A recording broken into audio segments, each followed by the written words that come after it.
aos amigos da Web Rádio Estação da Luz. 2022 está indo embora. É tempo de traçarmos as metas para o novo ano. A felicidade terrestre é relativa à posição de cada pessoa. O que devemos buscar para sermos felizes? Meta 1. Com relação à vida material, devemos ter a posse apenas do necessário. Meta 2. Com relação à vida moral, devemos ter a consciência tranquila e fé no futuro. Livro dos Espíritos, questão 922. Embora sejam metas simples, não são fáceis de serem alcançadas, não é mesmo? Nós, da Web Rádio Estação da Luz, desejamos que você se esforce para alcançar estas metas de felicidade material e moral. Não queremos que você tenha apenas um ano novo.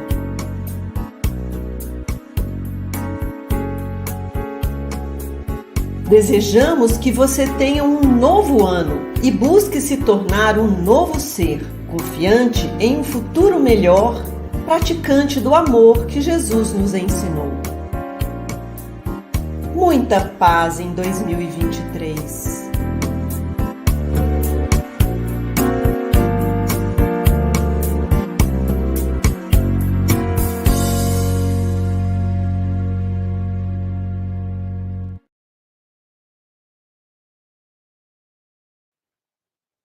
Good morning, everyone.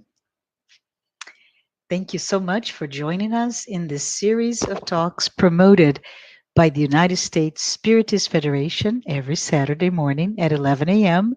Eastern Time.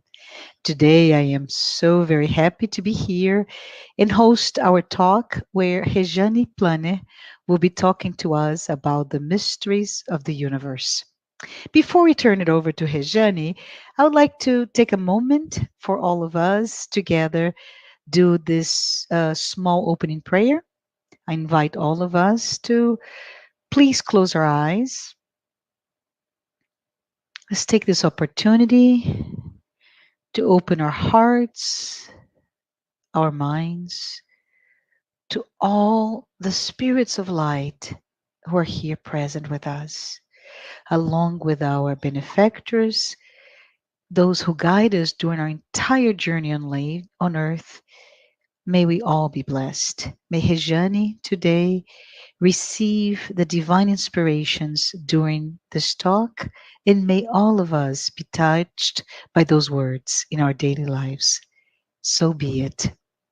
REJANE, it is so nice meeting you today. Welcome. Hope you're doing well. It is really great to have you here to talk about the mysteries of the universe. I'm so curious and appreciate your enlightening all of us on this subject. But before REJANE, you begin this very important message, I would like to formally introduce you. REJANE is the co-founder and vice chair of the Association for Spiritist Studies Allan Kardec. REJANE has lived and worked in Austria since 1989. She is a writer, she is a poet, and she has contributed to many articles in Brazilian Spiritist magazines. Professionally, REJANE is an electrical and nuclear engineer. She has a master's degree in the nuclear engineering from Military Engineering Institute, IME, from Rio de Janeiro. I would like to remind everyone in the audience, please take a moment to send your questions. We will allow time to address those, your comments, your questions, once REJANE concludes her presentation. Thank you so much, and thank you, REJANE.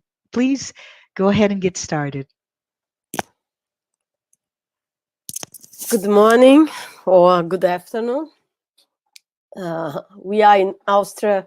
Here is about 5 p.m. I think you are at 11.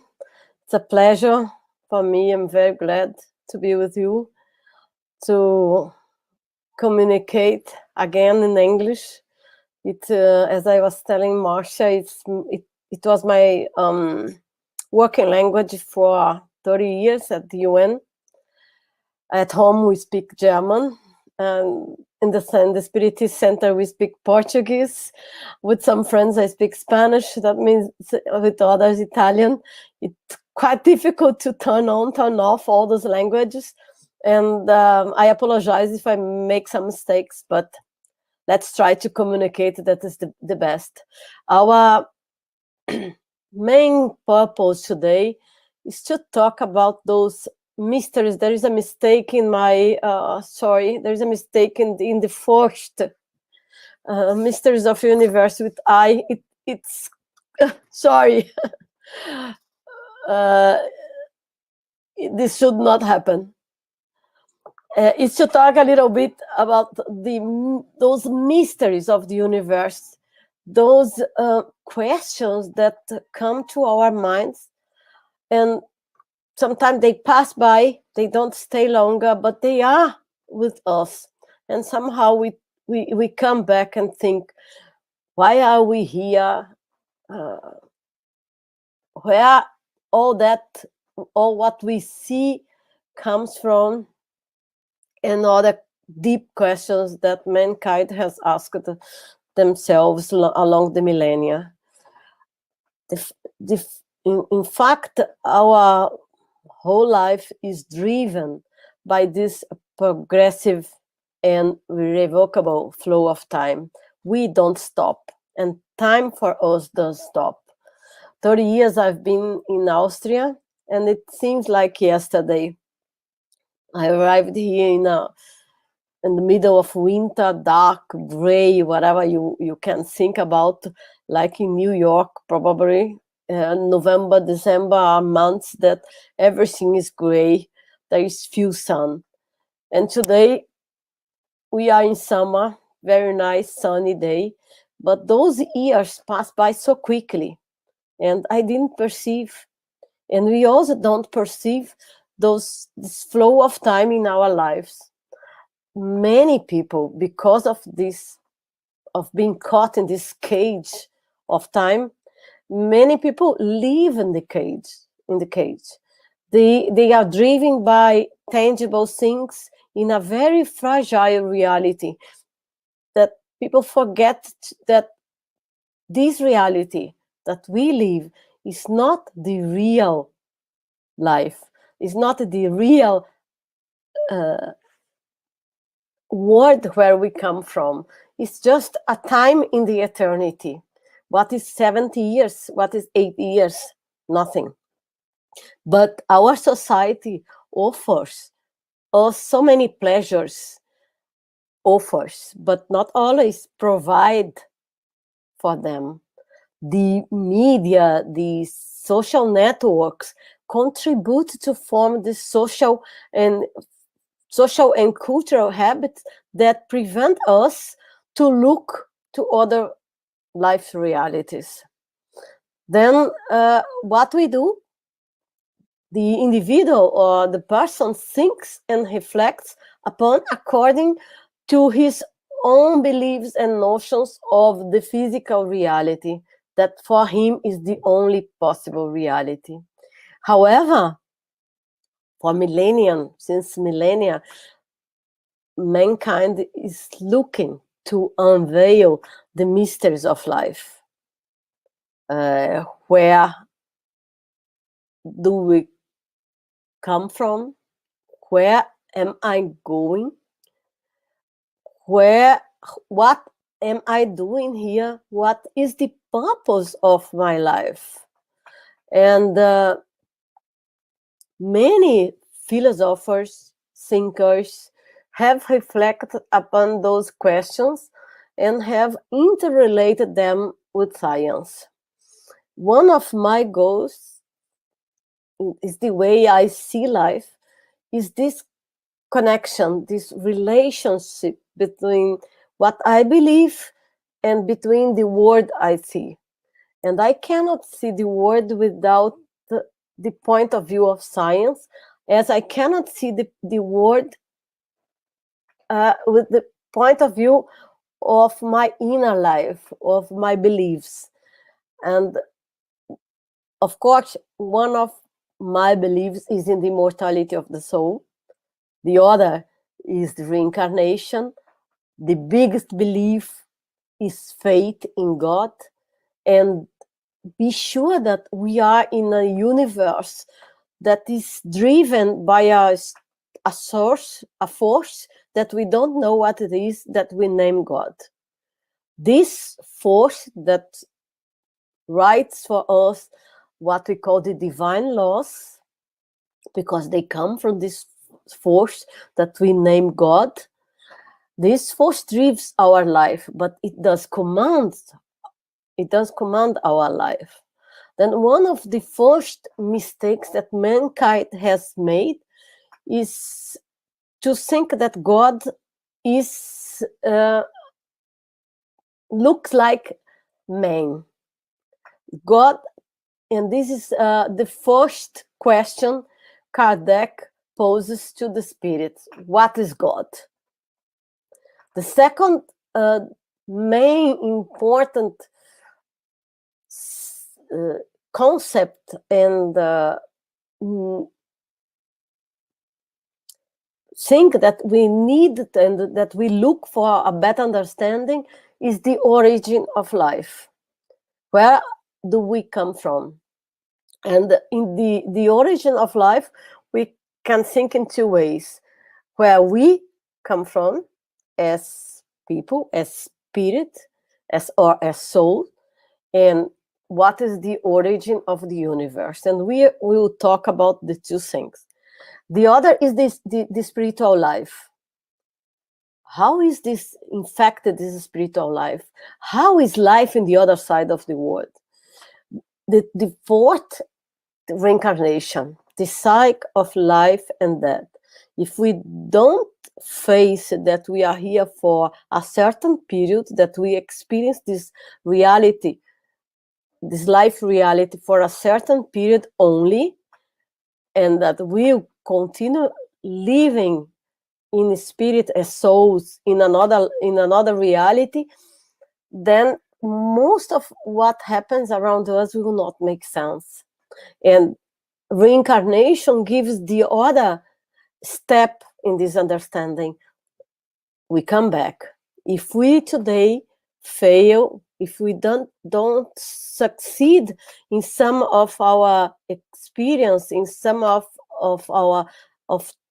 those challenges that life imposed to us, we have an opportunity to learn again this lesson. Of course, not in a very pleasant way, probably, because mistakes will impose a reaction in this universe, like when we throw a stone in a pond, it makes some waves. So our mistakes or our failures to follow God's laws, God's divine laws in the universe, they have consequences, and we'll have to face those consequences. That means responsibility is within what we are.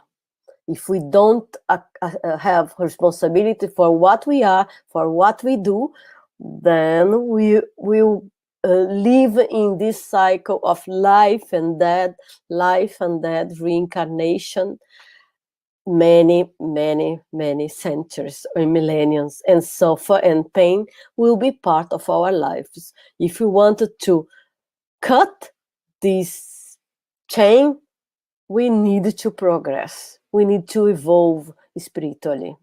And evolving means learning. Learning means learning the reality of this world and learning the laws of the universe. We need to know where we live, what we are, where we go, from where we come from, that we can understand the universe. And we need to learn and to act within the divine laws or the moral Christ laws, that we get in harmony with this universe. Then the sovereign laws of the universe are as well as important as we are, because if we don't follow them, we'll get disturbance, and we will disturb the universe, and we have consequences in our life from those disturbances. Kardec put that very easily, much nicer than what the way that I'm saying here in Spiritism, when he built this doctrine, these beautiful concepts that Spiritists bring us. Then for me, and I believe for you that are listening to me here, Spiritism answers the essential life's questions. Science tries to answer some of them. Philosophy tries to answer some of them. And Spiritism, by bringing philosophy, science, and the moral aspects of religion together, it brings a better understanding of life. Then we will focus here in basically two aspects of life, of all those questions. The first, what is God? As I've said before, God is not something that is not someone that is similar to the humankind. This was, I think, the mistake of religion. It's putting God in its anthropomorphic way, concept. For Kardec, for us, God is a force. It's a force that is the creator. Is this intelligence, sovereign, with sovereign wisdom and goodness. The creator of the primordial, the first elements that gave origin to life, or that give origin to life, because God creates always. So said Jesus, my Father works constantly, always. Then God creates what? According to Spiritism, God creates the intelligent principle and the material principle. Then we are talking here about what is the origin of life in two aspects: the origin of the universe and the origin of life, of us. Science talks about only one aspect. Science talks about the origin of the universe. When science looks at the origin of life, they get no answer. Because how to explain that suddenly someone who was alive, all its work, his bodily functions start dying, stopping, the cells die, and suddenly there is no life force. And how to explain that these two cells that combine themselves at the conception will generate a new life, a new human being, a new animal, or the seed will bring a flower. Those are mysteries that science explains somehow, but this life force is not explained by science, neither by none of the philosophy that we know in our days. Then God creates our universe and creates in these two the intelligent principle and the material principle. But before we go for that, I don't want to forget to mention that when we study Kardec, when we read Kardec, we need to think that Kardec lived in the 19th century. The codification was published between 1857 1868. At that time, the universe was conceived as an eternal and unchangeable universe. The universe was the Milky Way. In the 19th century, this was the universe. Now, look how different is the universe today in 2021. We have now a dynamic universe. There are stars that are being born, stars that are collapsing and dying. There are many galaxies. The whole observable universe is over 13 billion years old. I mean, look the difference. Then when we read Kardec, we need to think that the spirits that provided the answers to those mediums that Kardec could make the doctrine, could write the doctrine, they also have to adapt their knowledge, their wordings to their terminology to Kardec's time. Then much of the way that they talk about time, universe, life, is using those terminology. It's important because many people think, okay, Kardec is old.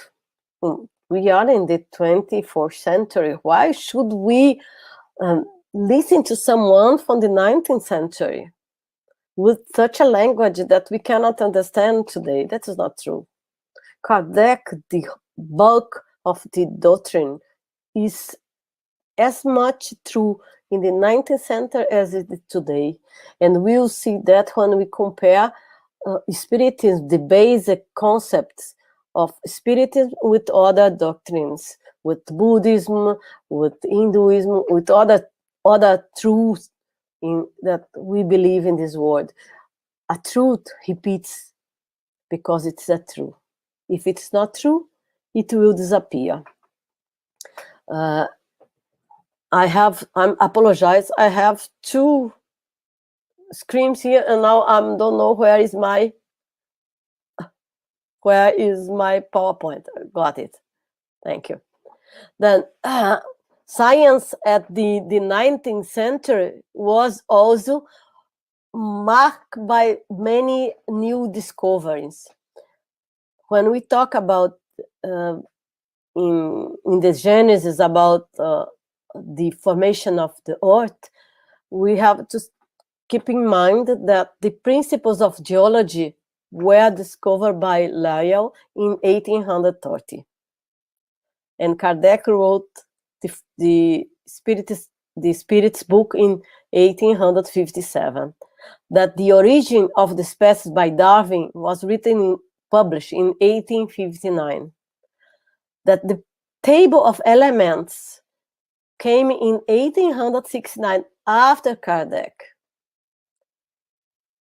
That the laws of magnetism, and this is quite important, were written by Maxwell in 1873, and the electromagnetic waves came in only in 1887. Why we are talking about that? Because magnetism was already known between quotes in Kardec's time as the magnetism, what we call in Portuguese passes, giving the bioenergy, a biomagnetism. But electromagnetism was not really known.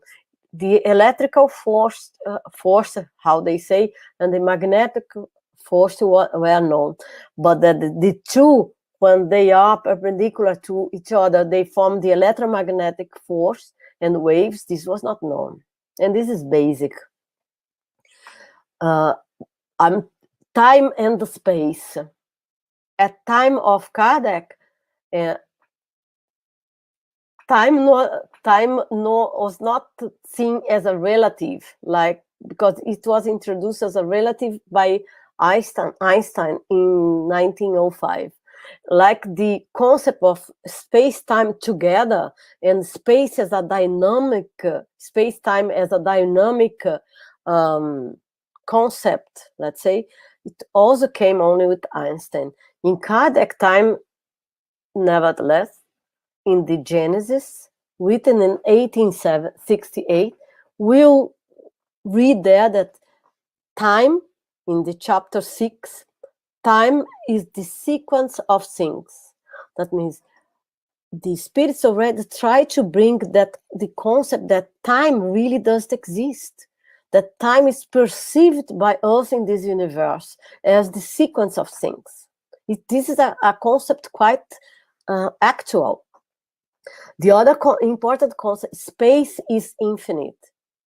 And the more in the same chapter, it's the spirit of Galileo.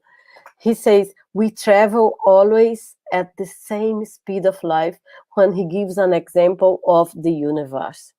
What I'm trying to convey here is that we can see the concept of the actual science, our current modern science from our 20th and 21st century, in what the spirits told Kardec in a veil, like say, but already telling us what to expect and giving means to understand the reality we live and the reality we think about as the spiritual reality. How science explains the creation of the universe. The theory today that explains the theory of the formation of the universe is the Big Bang theory. The Big Bang assumes that there was no time at that time. There was no time. There was a state of high density and temperature, an initial state of high density and temperature, and there was not in fact an explosion. It was such an intense density and temperature that it created an expansion, and this first second is unknown by science, because science cannot get in this first second of of our universe, because we observe the universe through light, to the electromagnetic sources, to waves. And at that time, there were protons, neutrons, electrons, but the photons were caught in those mix of particles, many particles, and light and we cannot observe. I was just reading today in the morning in the Scientific American that someone was researching. They suppose that if they observe the cosmic gravitational wave, they can infer, they can look at those first seconds of our universe, but at the moment we cannot. Then the Big Bang also say that light came only after this first second, and the atoms were created after 379,000 years. The first atoms were the hydrogen and helium. And this we can observe today in science through the cosmic background radiation discovered in 1964. Then now, what I want to call your attention is when you read the Genesis, mainly the chapter 6 and and followings, keep in your mind this theory and look at the Genesis, how Galileo Galilei explained time and space and the creation of the universe, and you see the similarity. Now, after 1.6 million years, we have the star and galaxy, and our whole universe was created. Now, what we know from the Spiritism, much more than that, because this explains only how matter was created. but we wanted to know how we are created. And the spirits told Kardec that God creates, what I already repeat here 3 times, the intelligent principle, look at that, and the material principle. From that intelligent principle that we can understand like a seed, we are created as spirit. Initially, we are a simple spirit. We have the seed of intelligence. We have the seed to discover ourselves and to learn. And through learning, we will grow, we will progress, and we will reach higher evolutionary levels. But how do we grow? We grow by knowledge, learning knowledge, and learning the universal laws, the moral laws. If we learn only in one way, if we learn only through our rational and intelligence, through the purely, we will not master the universe, because we will make mistakes. We'll be centered in the ego, and we will not overcome the ego and look at who are living with us, who in our environment. We will not take care of the beautiful Gaia, our earth, of the animals, of the plants, of our companions, the other women and persons in our life. But if we learn in the 2 ways, and this learning is never a straight line, is always a parable or a curve, then because we learn through experience, and through the experience what we do and how we feel, and also we learn through the experience of the others. That means by example. Much more difficult to learn in this way, I should say. And Kardec was didactic, very pedagogic. He was an educator. He was also rational. And then this is why he started dealing in the first chapters of the Spirit book with the essential questions of life. He clarified the general elements of the universe. And I remember when I was first studying, and when we study in our center here, the general elements of the universe, we spend days discussing what is the intelligent principle, what is the material principle, what is this universal cosmic fluid that the spirits say that permeates everything in the universe, and that is necessary that we as spirits manifest in the material as a body. Because our perispirit, that this is the link between the spirit we are and the body we build to experience life in earth, is made of the universal cosmic fluid, specific from the world we live. Then I would say, for example, in earth, we that live incarnated in this earth, we have a perispirit or a astral corp body. Depend on the terminology you want to use. In spiritism, we use perispirit, that belongs to this psychosphere, from this earthly fluid. However, if someone would live in Jupiter, the cosmic fluid in Jupiter may be different. I'm not saying that is different. I'm saying that may be different, because Jupiter for sure has other life conditions different from Earth. However, the same human beings preserve their form through their perispirit when they incarnate in different worlds, in different dimensions of life. Don't forget that we Earth is not our only planetary house. We have other planetary houses that we don't know where they are. Other dimensions of life in the spiritual and in the earth. And then we also see what is the life around our earth.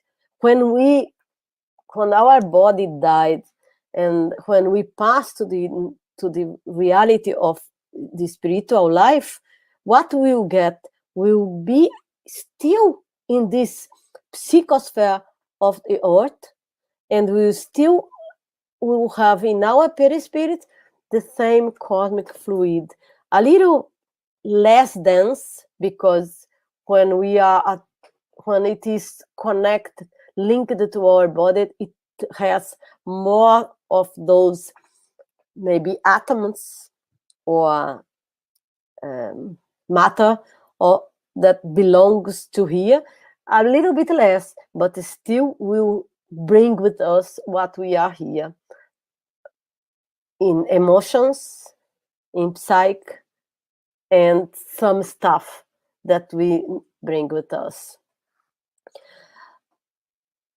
Then the beautiful of this philosophy, religion, science that is the Spiritism is that it unveils for us that we are an intelligent principle of the universe. I, Spirit, Rejane, I'm here, Rejane, one living this life, but I'm not Rejane. I'm much more than that. As each of you are also much more than the name and the person that you are in this life. We are a collection of all experience that we have lived. We are a collection, the collection, let's say, or we have the luggage, in another way of saying, of all we have lived. And this is stored as memory in the spirit, or in one of those bodies that makes the perispirit, that links our essence as a spirit with our body. And for me, this is the astonishing and most beautiful discovery as a human being, that we are an intelligent principle. It means that if today my intelligence cannot go much further, maybe in the next life, I have added a little bit to this life, and I will go further. And if today I cannot be the good or the best or the angel that I would like to be, with time I will progress, and I one day achieve that stage, because this is what the spirits and this promise us, and this is what Jesus promised us. Through evolution, we'll get there. The evolution and the sense that we are all linked, that together, from the most primitive atom to the archangel, who incidentally also began existed as an atom, is said also by the spirits when they answer question 540 in the Spirits book. That means it's not science that is saying that we are connected. It's not something that is hocus pocus or esoteric. It's a truth. And we can perceive that. We can see this influence around us. And today, science is almost there to prove that. Or I would say almost there, because they always think that it's missing a point. But when we think that the cosmic gravitational wave exist, and they think they will be able to prove, and this cosmic gravitational wave is of such a high energy that they think they will need equipment not as big as the LIGO in America. The LIGO is one of those apparatus that help the astrologists to, in cosmology, to measure and to observe the stars and the universe. That means we understand that we are getting science there, or we are approaching science and the spiritism. The other, in evolution, there is one sentence that we read and people say that's from Leon Denis, and I repeat here 3 times because it's not only from Leon Denis. It's one of those wisdom that comes from long time ago. This sentence teaches us quite a lot. It says that we evolve from, in this earth, from the mineral to the vegetal to the animals, till we come to the consciousness of the humankind. And I translated, and pardon for my poor translation, I translated Leon Denis. The others I could get in English. Leon Denis said the intelligence is snoozes in the plants, it dreams in the animals, it awakes and knows itself and becomes conscious in man. But this was said by Pythagoras much before. Pythagoras said the consciousness sleeps in the stones, dreams in the plant, awakes in the animal, and slowly becomes aware of itself in man. And in the end of the 18th century, Friedrich von Schelling, an European, I think he was a German, he said, mind sleeps in the stone, dreams in the plant, awakes in the animal, and becomes conscious in man.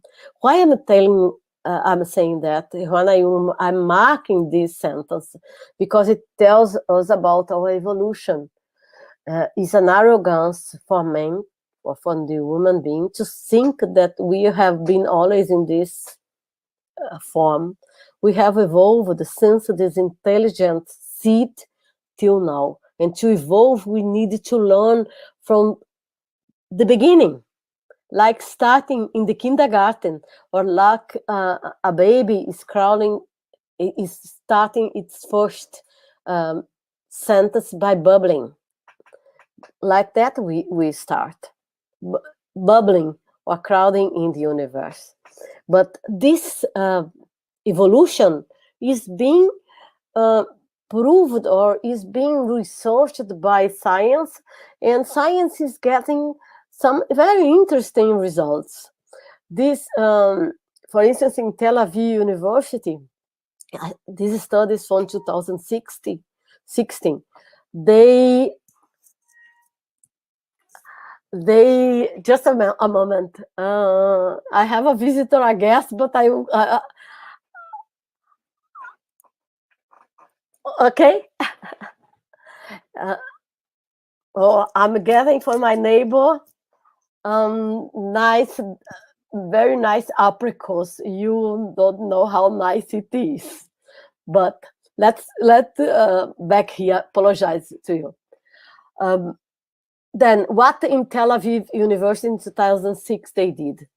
They looked at the behavior of tomatoes plant and at tomato and sorry, I forgot the other. Apologize. Coffee, tobacco. Sorry, tobacco plants and tomatoes.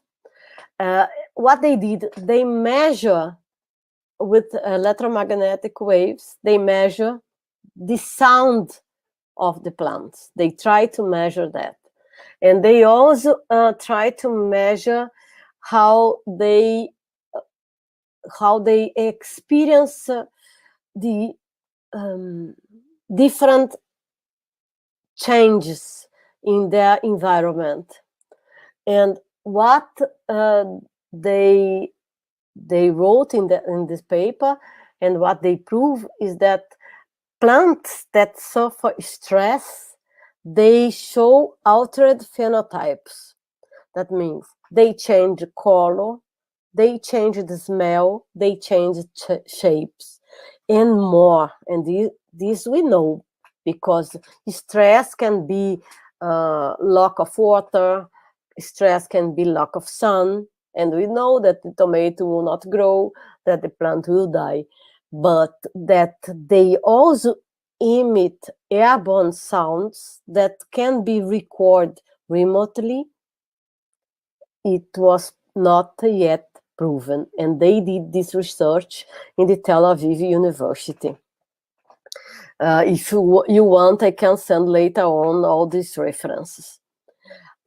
But let's now see what the Spiritism says. Through the medium Francisco Cândido Xavier, the spirit André Luiz wrote in this book, In the Greater World, he wrote the following: the embryonic consciousness existing in the rock that rolls along with the river is involved in a process of emergence. What means? That in the rock there is an emergence consciousness. There is something that will be developed. The trees develop memory. He says in a very poetic, I don't need a thing to read, you can probably read there. And in the animal, and he compared the tigress licking her new body. That means a lion or a tiger licking her newborn offspring is learning the rudiments of love, as well as the ape develops the speech. Then you see how we are evolving, and how we need to consider the other living beings in our planet as our companions in our life. How can we explain life if we don't respect them? If we don't be also responsible for those who cannot communicate well with us? It's part of our learning in this planet as a spirit is to respect, is to tolerate, is to see the others as part of our reality in this life. And the other mystery, I think I've taken already 45 minutes, and it's a little bit too long. But the other mystery is consciousness. And I would like here to remind that Kardec also questioned the spirit, where is God's law written? And they say, in the conscience. Why? Because by learning the laws of the universe, we are increasing our consciousness. However, the word consciousness is used with different meanings. When you read in science, consciousness can be also read as a spirit, a soul, because consciousness for science is the essence we are. I would like to talk only 5 minutes. It will be very, very short, but to understand this consciousness that we are, the spirit, there are some very well-known scientists have tried to look for how this consciousness appear, manifest. And the Penrose, Sir Roger Penrose, who got the Nobel Prize, I think in 2020 or 2019, together with Hameroff. Stuart Hameroff is a doctor, medical doctor, surgeon. They wrote a theory, many articles, and one of the theories that they wrote is that consciousness manifests through biological quantum process. But the first approach they had, it was quite materialist. But then when they already in 2014-16, they expand their approach, and I had the big pleasure, I would say, in my life to meet Hameroff already 4 years ago.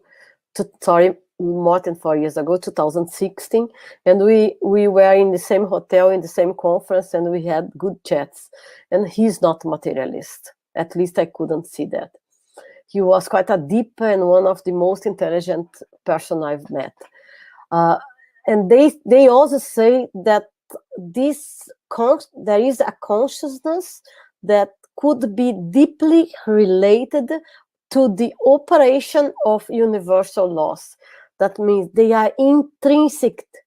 They have intrinsic role in the universe. What they are trying to say? They are trying to say that the universe, in their language, that the universe manifests because of the creator, because of this biggest consciousness that is the creator, or this force that is the creator, that living in our universe, it's marked through the cosmic fluid, universal fluid, through the spirit that is in the universe. When the spirits tell Kardec that God makes the intelligent principle and the material principle, they separate, but the things are linked. They are together. One is needed to manifest the other. But for our understanding, that is, we have this lack of understanding through our evolutionary level now, they have to separate, to analyze in pieces. There is another scientist, Matlov, there's much more recent, that also researching in another look in his a physicist and a professor of physics and astronomy at the New York City College of Technology, just near where some of you are. And he made a beautiful research. I will not go much further on that because I think I'm taking too much time, but who wants can talk to me and I send the paper and I can discuss with. In his research, he looked at the stars, and because of the Casimir effect, that is a basic feature in the quantum mechanics, he came to a conclusion that there is the existence of a consciousness field in the universe, what they call a universal proto-consciousness. This is very important. I think this is a breakthrough in science. Of course, the mainstream science does want to see that, but there are others. A part of Penrose, Matlov, I could mention others researchers that goes to this what they call panpsychism, but it's not panpsychism. It can be seen also as the spirit, as we understand in the Spiritism. But another would be D.K. Berry. Also in 2016, he published a paper where he analyzed the similarity between biological cellular structures and simulated the structure in neutron stars. What I believe and what I think those scientists and what the spirits are also trying to tell us is that we are linked with the universe. We are networking together. The universe we exist because the universe exists, and the universe exists, and we are within the universe.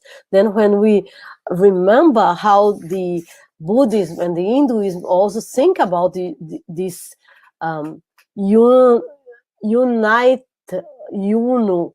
or the oneness of the universe, they say that we are one with the universe, or we can achieve this state of one of the universe. In Spiritism, we would say we can achieve our plenitude. We will be angels, archangels, or higher spirits.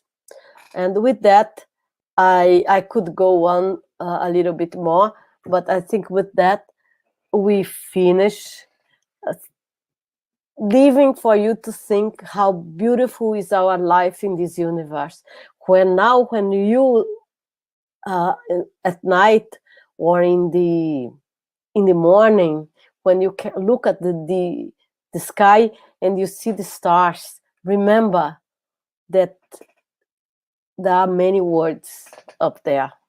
We are just one word here. We can live here now, and we can live in other universes, in other dimensions of life. But in any life that we will live, we will need to follow the moral laws of the universe. And the biggest law is love. Without love, we don't live. Thank you.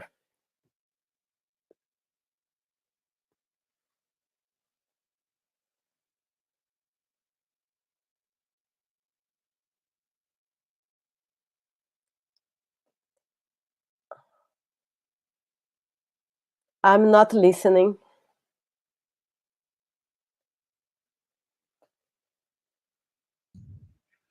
Hi, sorry for that.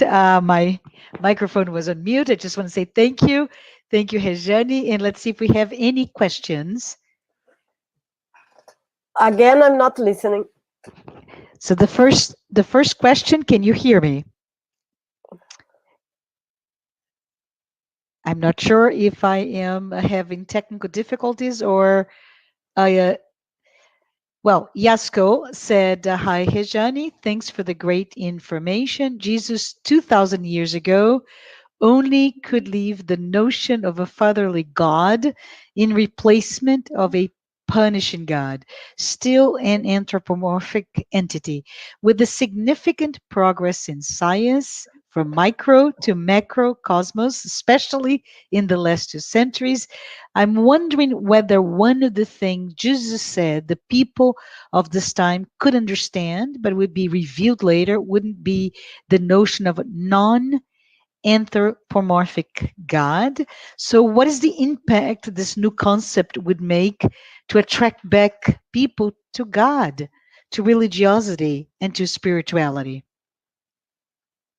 Marcia, I think I lost most of what you talked. What is the question? Is the first one that is here in the chat? I cannot. Yes. Yes. Yeah. How to better understand Kardec when we use so many different words? Yeah. Okay. Look, Kardec talks about fluid. The concept of fluid at Kardec's time was different than the concept of fluid we have today. When we talk about fluid in science today, we think about plasma. When we talk about energy in Kardec's time, we think more about the energy as something that produces work. Today, when we talk about energy, we talk about the concept of fields of energy. That's quite different than what Kardec said. There are people in spiritism and physicists that they believe that using the word fluid is okay, and we understand the fluid as a plasma, and they follow like the Kardec. I prefer to use the term to place fluid as fields with the concept of field, because fluid, it brings the idea of gas, of water, and it's not what really they wanted to tell us. That means when they talk about the cosmic fluid, we are talking about a bigger field. We can say energy field, but many energies, because in the cosmic fluid we had all types of particles, of energies there. We have the electromagnetic force, we have the forces that combine the atoms, the weak force, the strong force. We'll have the bosons and all these stellar sources. I mean, when we look at the Kardec, try to look at, if we are a sign, if we are from the science, from the STEM, look at fields, I would say. For me, would represent better. Energy is another concept, because energy is particular for each type of energy, but it's still an energy. We say here that we give bioenergy. What can we do? But what we are giving, which energy is that? We don't know. Or we know. Thank you, Rejane. Can you clarify what is the significance for spiritists and non-spiritists that current scientific models found today were found much earlier in Kardec?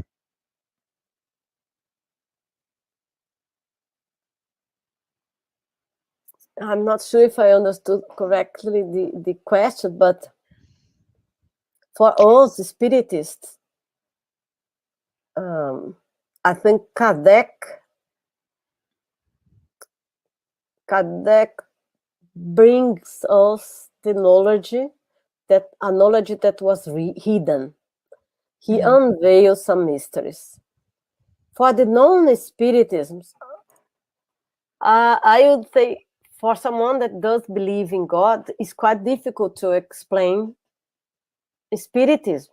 But however, when we explain the moral part of spiritism, I think everyone will agree. Look at the current scientific models and link them to spiritism. For me, is a way to convey a message to those who don't believe, or who believe is not really the word, because when you know, you are beyond belief. You know, you incorporate this knowledge within yourself. And when we say believe is something that you believe today, maybe tomorrow you will not believe. The goal to bring the scientific theories, models linked with the concepts and the knowledge that spiritists brought us is to understand better that our science is progressing, but those spirits have already had more knowledge that we have now. 150 years ago, they already knew about time and space. They didn't say it, but they knew it. 150 years ago, they knew about the spirit. They knew about this proto, how they call here, proto-consciousness of the universe. They don't call proto-consciousness of the universe. And our science just want to go beyond the material, no? That is another problem. But I think this is the main purpose of linking both. Yes, absolutely. So Daniel, hi Daniel, said, what is your thoughts about those who believe that when we die, we'll go back to the source and become the combined forces and intelligence of the universe? I think what maybe I'm not sure what I said, don't remember, but when today we know the spirits in this earth who are incarnating the earth, we are all imperfect spirits. We are not such evolved spirits. Maybe 10%, with good guess, 10% of the souls incarnated in earth will be good spirits. Those that master the goodness and can live without making many unsuccessful experience. When we die, when we leave this body, we will have to deal with what we are. I don't think that we are going immediate to the stars. I think we will stay in this psychosphere of the earth, because we have in our perispirit much of this psychosphere.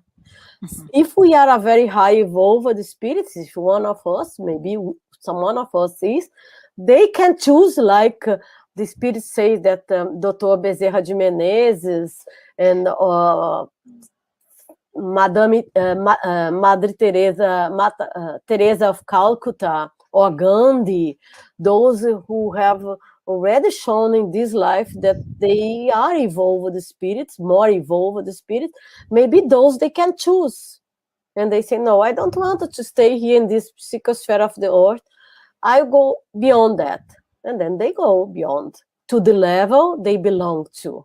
but not beyond what they can. Don't forget that the stairs of the evolution are infinite. The stars are other things. The stairs of the evolution are infinite. We are at the beginning of them. We are just stepping the first step at the first steps of our evolution. Someone that is more advanced, like Jesus, is in the stars. And by the way, when those scientists talk about this, that they think that around those big stars, those peculiar stars in the universe, there is this proto-consciousness. I remember that Jesus and the high spirits, they convene for a meeting in the sun to decide as the spirits talk to, I think, mentioned to Chico Xavier, I believe. I think, yes. Divaldo mentioned this in one of his lectures, and now it's not in my memory in who got that through, who is the medium who got this message. But Divaldo says that before Kardec reincarnating in Earth, there was a meeting of, before Jesus came to Earth, there was a meeting in the sun to decide the destiny of Earth. If those high spirits meet in the sun,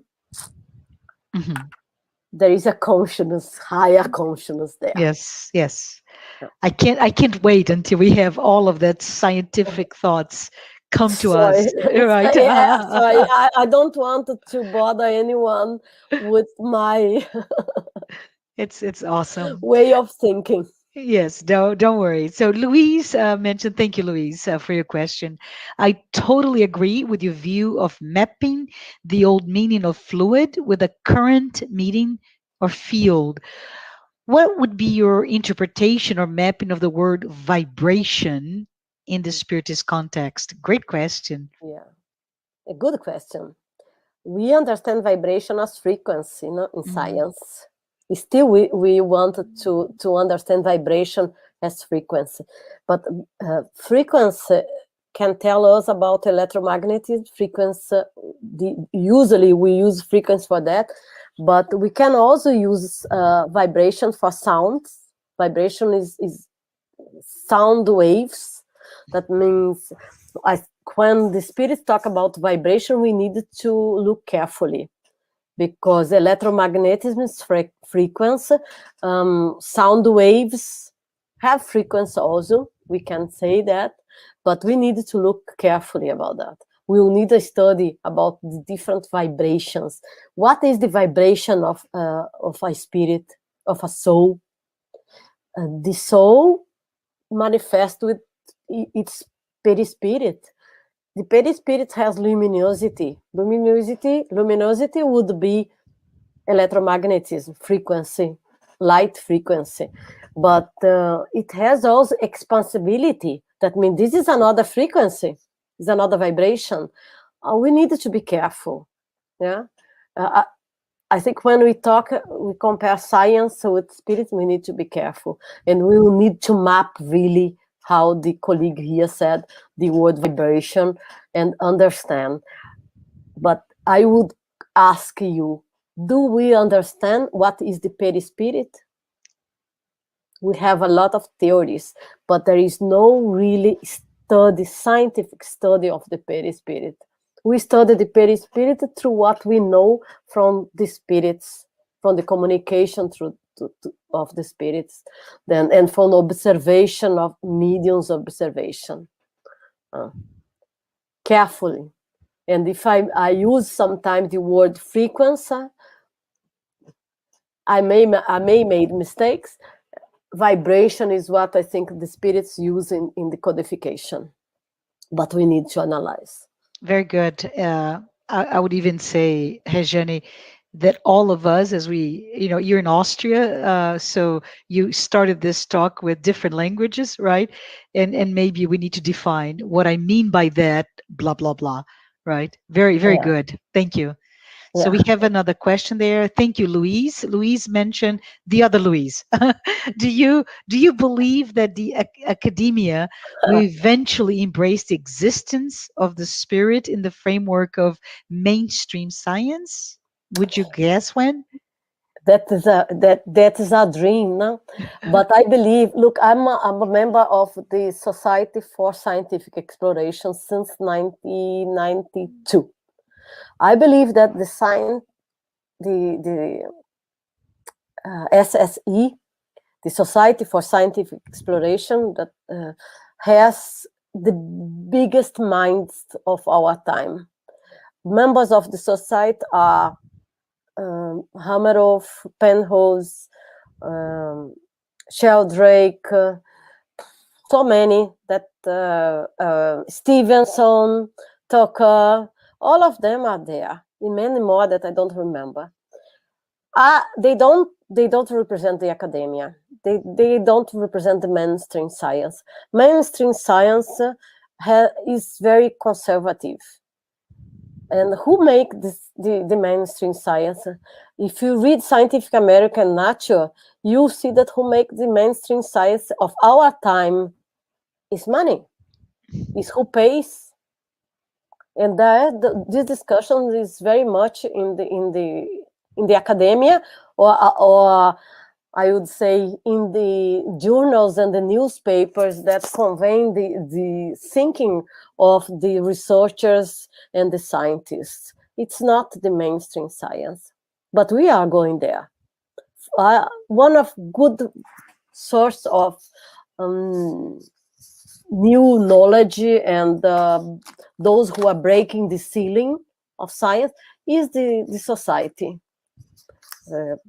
In the 90s, there were this famous project in US, the STAR project. Everyone who is interested in paranormal or anomalous phenomena knows about it, the Stargate project.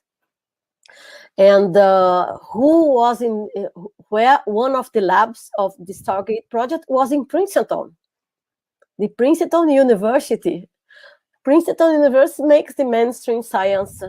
This lab, after 30 years, was closed because the main founders of the lab retired. Means are questions that we can just give our opinions and try and continue fighting that the mainstream science changes, that we break the ceiling, like we women are breaking the ceiling since the 19th century. Point for us. Awesome. Thank you. I think we have another question, and we started with this one earlier. It's cut off, but let's read it, and then I'll ask the question. So Yasko, hi Yasko. She says hi Rejane, and thanks for the great information. So for context, Jesus 2,000 years ago only could leave the notion of a fatherly God and replace it from that notion of a punishing God, but they're both still anthropomorphic entities. With a significant progress in science from micro to macrocosmos, especially in the past 2 centuries, I'm wondering whether one of the things Jesus said to the people of this time couldn't understand, but it would be revealed later, which is the notion of non-anthropomorphic God. So the question is, what impact this new concept would make to attract back some people to God, to religiosity, and to spirituality? That non-anthropomorphic God. I don't believe that this is a new concept. Okay. First, I don't believe that. Many philosophers of before Kardec already tried to put this the concept of God, non-anthropomorphic God. There is, of course, in society and in humankind this concept because we inherited those from so many centuries, millennia. The Greek already had the anthropomorphic gods. We start as humankind in the earth, or living in the first primitive people in this earth, didn't understanding what was going on in their surroundings, already had fears of the rain, of all the forces of the nature. That means the anthropomorphic God is an evolutionary path in the humankind. But I don't believe that is a new concept. The non-anthropomorphic concept is a new concept. It's 150 years old, or much older than that. What is needed is education and thinking, rational thinking. How can God be like me? That is totally out of order, out of mind. How can God, if he's God, how can have a hate? Then it's not God. For the definition, I mean, there is a inconsistency in the God of the Jewish and the God of the first Christ, or the God of the old religions. Mainly the Christian and Muslims have these anthropomorphic gods, because the Greek are now most Christians, now Orthodox Christians. But it does fit. For me, it simple does fit. It's easy to explain for anyone that does believe in God. And even I was discussing with very young people last Sunday, and one of them said, I don't believe in God. And I said, why don't believe? And his argument was exactly that, because I cannot believe in an anthropomorphic God. And I said, oh, then we can discuss. I also don't believe in this God. I wrote I'm sorry, not being arrogant, but the International Spiritist Council published the review, the Spirit Review, again published the Spirit Review. The first new issue, I published an article called Mine, Yours, Our God. Everything I think about God is there. Much better than I could here explain in 2 minutes. If you want, is Yasko Arakawa, I can send you. It's also available at the internet, in the International Spiritist Council website. This is great. Thank you. Thank you so much. We are approaching the end. I don't know that we have another question. So I just want to say, everyone, thank you. Thank you for being here. It's so great. It's so enlightening. And I love your call for action to see God again through science. I love when you said, let's look at the sky. Let's look at all the possibilities that we have at our hands. So in any case, Rejane, we want to thank you for being here today, for your time, for your generosity of putting your ideas together, and providing us with so many food for thoughts that we find with Kardec, but also with science. Thanks, everyone. Thanks all of those who were able to watch this live talk. For all of you who have been following our weekly talks. And please note, we resume our talk next Saturday, July 24th at 11 a.m. Eastern. At that time, Andrea Marshall Nato will be speaking about spiritual responsibility. But Rejane, before we close, I would ask you to do us a favor. Can you please say a prayer? Yeah. Thank you. Thank you, all of you. Apologize if sometimes I got mixed up with the language. Being at home during this pandemic is not easy. Let's close our eyes and go within ourselves, trying to connect over the distance and thinking of this Creator force of the universe, Lord of the universe and of all of us, to inspire and guide